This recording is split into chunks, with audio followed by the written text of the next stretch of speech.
Filmes e séries que assisti nos últimos tempos. Olá pessoal, tudo bem? Eu sou a Carmen e hoje vou contar pra vocês o que eu assisti nos últimos tempos na Netflix e Amazon Prime. Antes de começar a comentar, peço para que você se inscreva neste canal, caso ainda não seja inscrito. E que me siga nas redes sociais, o que vi do mundo, Instagram, tá bom? E que curte esse vídeo se você gosta desse tema, se você gosta de leitura, se você gosta de mim, enfim. Bora lá. Primeiro, como sempre, vou falar das séries da Netflix. Eu assisti 2 séries na Netflix e um filme. A primeira série que eu assisti, uma série assim que deu muito o que falar, muita gente assistiu, muita gente ficou comentando, foi Missa da Meia-Noite, uma série de uma temporada, 7 episódios. Por que essa série é tão comentada? Porque ela mistura, assim, terror, e olha que eu nem gosto de terror, hein, mas dessa série eu gostei, assim, teve uma coisa ali que me chamou muita atenção, que despertou meu interesse. Então ela mescla terror e religião. Aqui é a história de um cara que é alcoólatra, né, um jovem alcoólatra, mora numa cidadezinha muito pequena, uma ilha, na verdade, e isso importa para essa história, né? Acho que se não fosse uma ilha, não teria esse terror todo, né? Essa ideia de isolamento já significa bastante. Mora numa ilha e tal, é alcoólatra e ele atropela uma moça jovem, né? Porque estava bêbado e ela vem a óbito. Ah, isso é spoiler? Não, gente, isso é o começo, né? Spoiler, isso é nada na série, absolutamente nada. E ela morre, então, aí ele cumpre pena, é condenado, claro, ele cumpre pena e volta para a cidade, né, para casa dos pais, volta a morar com os pais. Antes ele tinha uma profissão, acho que dava com startup e tal. E aí ele tem uma queda, né, eu ia falar caída, né, como se estivesse falando em outro idioma. Ele tem uma queda moral com isso, sem falar na culpa, né, de ter atropelado. Aí, como ele ficou esse tempo todo preso, sei lá, eu não lembro mais quantos anos, ele ficou um tempo preso, aí ele acabou se curando, né, do alcoolismo. Mas aí, culpa e tal, ele volta para casa dos pais, né?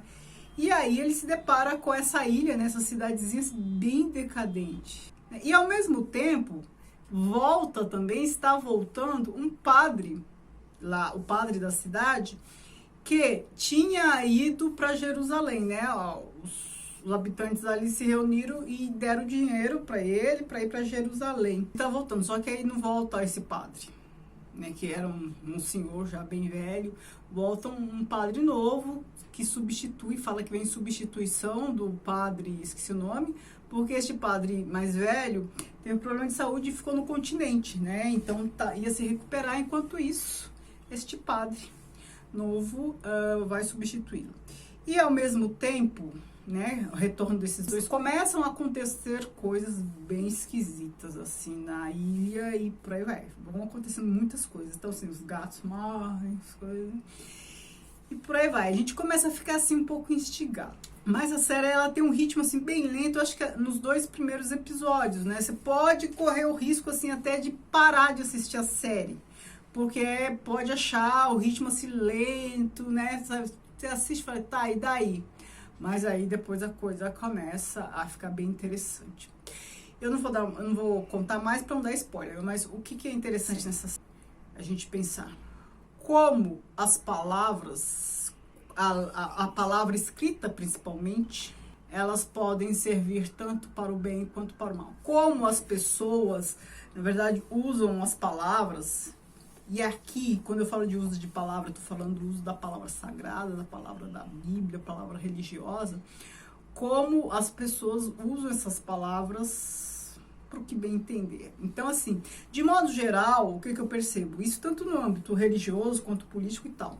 As pessoas têm convicções próprias. E elas precisam de algo que sustente essas convicções, de algo que dê suporte a essas convicções. Então, quando encontram esse suporte na escrita, né, ainda mais escrita por alguém ou por objeto escrito, no caso a Bíblia, já ser sinônimo de uma autoridade no assunto, isso legitima as ações. Então, assim, aí acontece ao contrário, as pessoas dizem que agiram daquela forma porque está escrito, sendo que, na verdade, elas encontraram algo escrito interpretaram do jeito que bem entenderam para justificar o que pensavam e o que faziam. Não sei se eu estou me fazendo clara. Com isso, a gente pode pensar o quê? Ora, se é o mesmo texto, como é que cada um pode interpretar de uma maneira, né? De maneiras tão diversas, às vezes até opostas. Cada um tem seu repertório, cada um tem seu caráter e cada um tem sua predisposição em acreditar no que quiser. Só isso que eu falo sobre esta série, não vou falar mais nada. A outra série que eu assisti é O Homem das Castanhas. É uma série lá de algum país nórdico, não sei se é Dinamarca. Uma série da Dinamarca. É uma série clássica, assim, de serial killer, de investigação policial, as pistas que a pessoa deixa. Então, por que o Homem das Castanhas? Porque a cada vítima, ele deixa um bonequinho de castanha. E essas castanhas, esse bonequinho de castanha, tem a ver com a tradição lá do país, né? Brincadeira de criança e tal. E aí tem toda aquela questão de os investigadores aí atrás, as pistas relacionarem uma coisa com a outra. É tudo bem tradicional, sabe? Assim, tudo que costuma ter um tipo de série ou de filme como este. Eu gostei, mas assim, é sem surpresa, assim, não tem nada nessa série que você fala, uau, que diferente. Ela não tem nada de mais e nem de menos, tá? Mas pra quem gosta de serial killer, é interessante. O filme que eu vi foi um filme chileno, o último que eu vi disso tudo. Se chama Tony Manero. Esse Tony Manero, pra quem é fã de Os Embalos de Sábado à Noite, vai se lembrar que é o nome do personagem do John Travolta naquele filme lá, hit da década de 70, ele dançando Os Embalos de Sábado à Noite. Qual é a história aqui? Aqui a gente tá no Chile, durante a ditadura do Pinochet. Aí tem um cara que tem seus 50 e poucos anos, 52 anos, que ele é aficionado por essa personagem do Tony Manero. E aí ele ensaia, e tem lá seu grupo que ensaia, tem os amigos, enquanto isso a ditadura lá comendo solta. Só que ele tem uma fixação por isso, e ele é totalmente inescrupuloso. Ele faz tudo o que ele pode para participar do concurso e tal. E como eu falei, é um momento de ditadura, então assim, de cerceamento de liberdades, ali, uma repressão firme. Ele chega a deixar os amigos em apuros e foge. Ele se desvencilha de qualquer situação que pode comprometer a sua participação lá no concurso lá do Tony Manero. Agora vamos ver o que eu vi na Amazon Prime. Na Amazon Prime eu vi uma série, uma temporada de uma série que eu já tinha assistido e 3 filmes. A temporada é This Is Us, a minha série favorita da vida. Eu sou apaixonada por essa série. Eu vi a 5ª temporada, que tem 13 episódios. Essa é a penúltima temporada. Fiquei sabendo que vai ter mais uma, 6ª, que aqui no Brasil vai ser lançada em janeiro, mas eu acho que não vai ser na Amazon Prime, não, pelo que eu fiquei sabendo. Vamos ver como é que vai ser. Eu vou ficar sem assistir a 6ª temporada. Essa série, ela me encanta pelas razões que eu falei, né? Inclusive nas melhores séries do ano passado, eu elegi ela. É sempre no sentido do que eu assisti, não da série em si que foi lançada no ano. Uma das coisas mais incríveis que eu acho nessa série é que ela tem umas 4 ou 5 linhas temporais. Então são os mesmos personagens em momentos diferentes da história.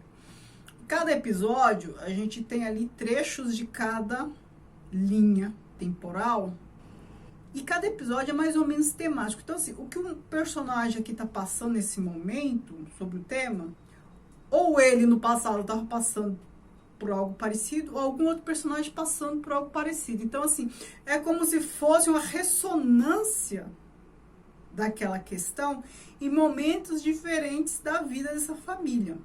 A sensibilidade com que os assuntos são tratados, todos os temas de diversidade que a gente ouve falar, que a gente conhece hoje, tem essa série. Então, assim, questão do LGBT, questão do racismo, gordofobia, uma série de coisas. Tudo é tratado nessa série com muita sensibilidade, de maneira que não é superficial.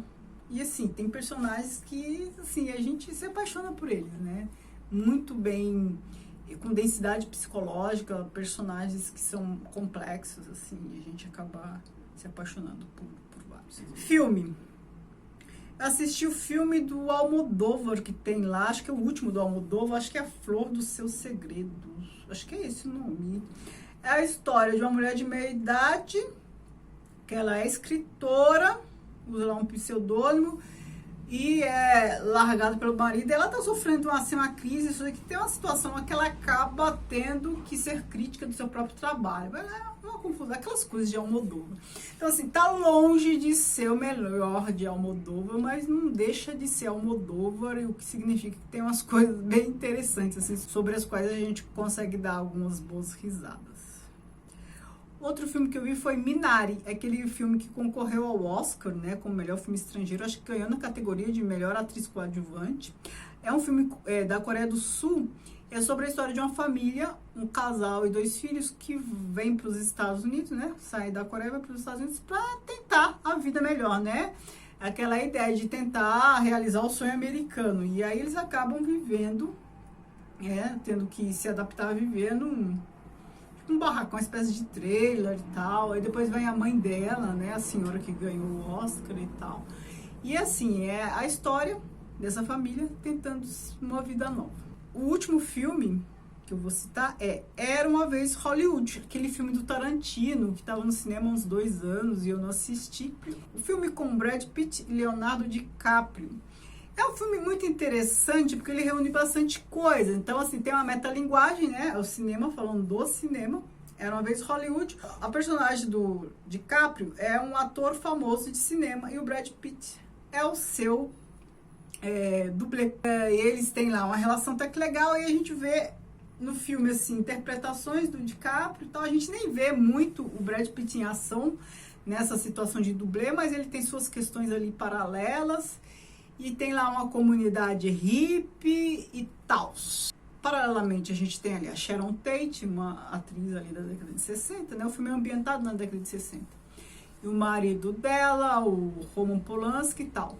E essa comunidade hippie é aquela, parte dela pelo menos, que vai formar a família Manson. O que é a família Manson, né, na vida real? É aquela família lá, os seguidores do Charles Manson, aquele meio guru desse povo aí, tudo doido, e eles mataram a Sharon Tate, grávida de 8 meses, né? Isso na vida real. Eles mataram a Sharon Tate, cometeram outros crimes ali, mas esse ficou mais famoso porque ela é uma atriz famosa, ela era mulher do Roman Polanski que estava gravando um filme na Europa, nesse período que acho que ela foi morta em 69. Então, assim, o crime ficou muito famoso e tal. Aí no filme tem todo um diálogo com essa história. Esse filme não tem, assim, uma grande coisa que acontece. O grande barato desse filme é você conseguir conjugar essas coisas, tentar entender a ambientação, tentar entender a metalinguagem, e é isso. Se você conhece essa história que eu falei da vida real, do assassinato da Sharon Tate, você vai ter uma percepção diferente do filme. Se você não conhece, ok, sabe? Não prejudica tanto, mas aí é outra percepção do filme e tal, né? Então, ele mescla ficção da ficção, isso que é legal, ficção da ficção, metalinguagem, o cinema falando sobre o cinema. E ele mescla realidade, não necessariamente o que aconteceu na realidade, mas personagens que realmente existiram. E é interessante, é um filme que eu gostei de assistir. E agora, a última coisa para falar de filme, eu fui ao cinema e assisti Marighella, o filme do Wagner Moura, sobre aquele guerrilheiro ali que foi morto pela ditadura. Aqui a gente está falando da ditadura de 64. E o Marighella foi um rebelde, né, que se revoltou contra o regime e teve ali seu grupinho que tentou combater o regime e a ditadura. E aí ele... Bom, não é spoiler falar que ele foi morto, gente. Isso é história real, né? E aí o que acontece? A gente acaba vendo ali o que estava em questão. A gente percebe que o Wagner Moura não quis pintá-lo como um santo, só quis apresentar a causa dele, né? Que era realmente a luta contra a ditadura. E eles faziam o que era possível fazer para combater a ditadura. Coisas não tão boas assim e para enfrentar a ditadura. E aí a gente consegue ver tudo que estava em causa naquele momento. Eu gostei, né? O Marighella foi interpretado pelo Seu Jorge. Eu acho que vale a ida ao cinema. Certo? Então é isso. Me digam o que vocês assistiram, o que vocês andaram assistindo, o que vocês me recomendam. Eu acabo anotando o que vocês me sugerem. Por exemplo, Missa da Meia-Noite foi uma sugestão de vocês. O que mais? Disso aqui acho que foi só, né? Eu não assisti tanta coisa assim. Mas podem me sugerir que assim que possível eu assisto. Muito obrigada, beijos, hein? Tchau, tchau.